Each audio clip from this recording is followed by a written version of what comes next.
O sino-sino sa mga anak mo ang pinaka matalino?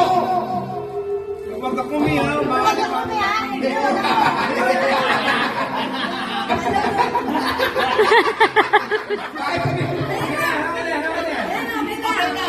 bawal mo tatanggalin.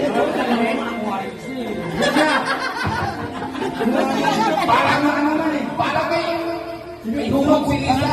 May humog. Eh, may humog yan. Matagal na. Ano nang ginagin? Next question. Ay, ito. Kasunod makinig. Ang hindi ikaw ang rato. Ituro mo lang. Isusubsub sila. Sino sa mga anak mo ang pinakakuripot? Oh no! Ako. Oh no!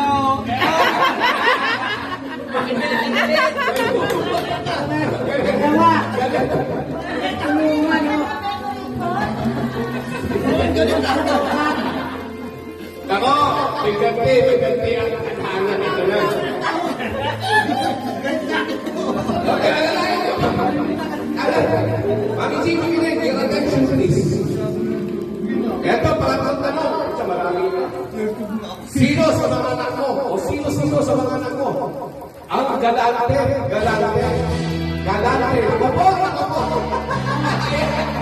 Ayun na, tinuro na.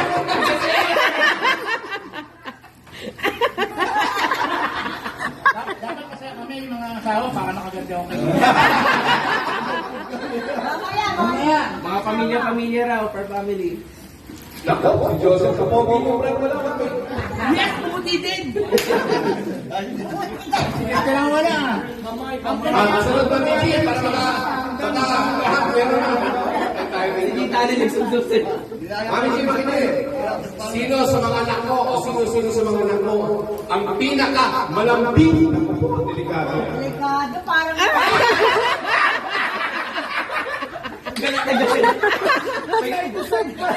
May kasamang galit yun. May kasamang galit. Tapos na mga Chris, bakit ka ba nandang dalawa na mo?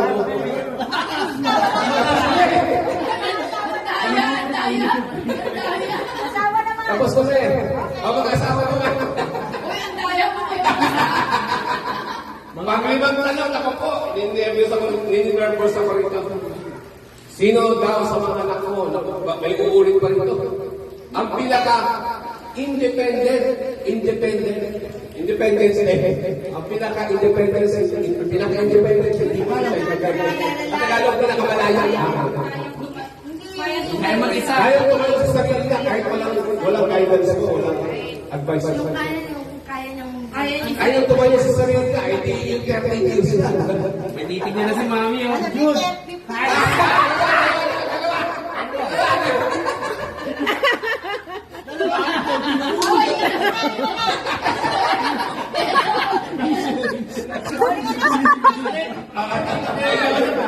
Ba't kayo hindi lang?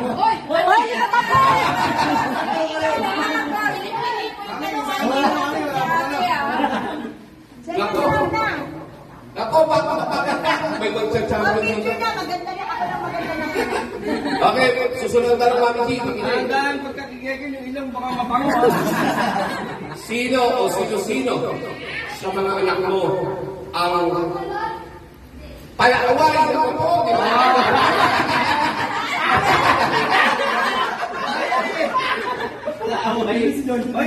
yan?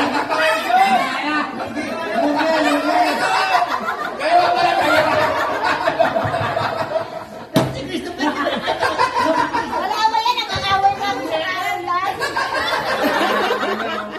Kapila! Di bantay!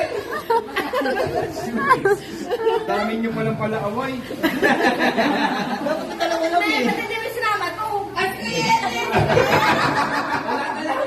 Okay, susunod na katanungan para naman makasiyahan yung mga apo. Ha? Sino naman sa mga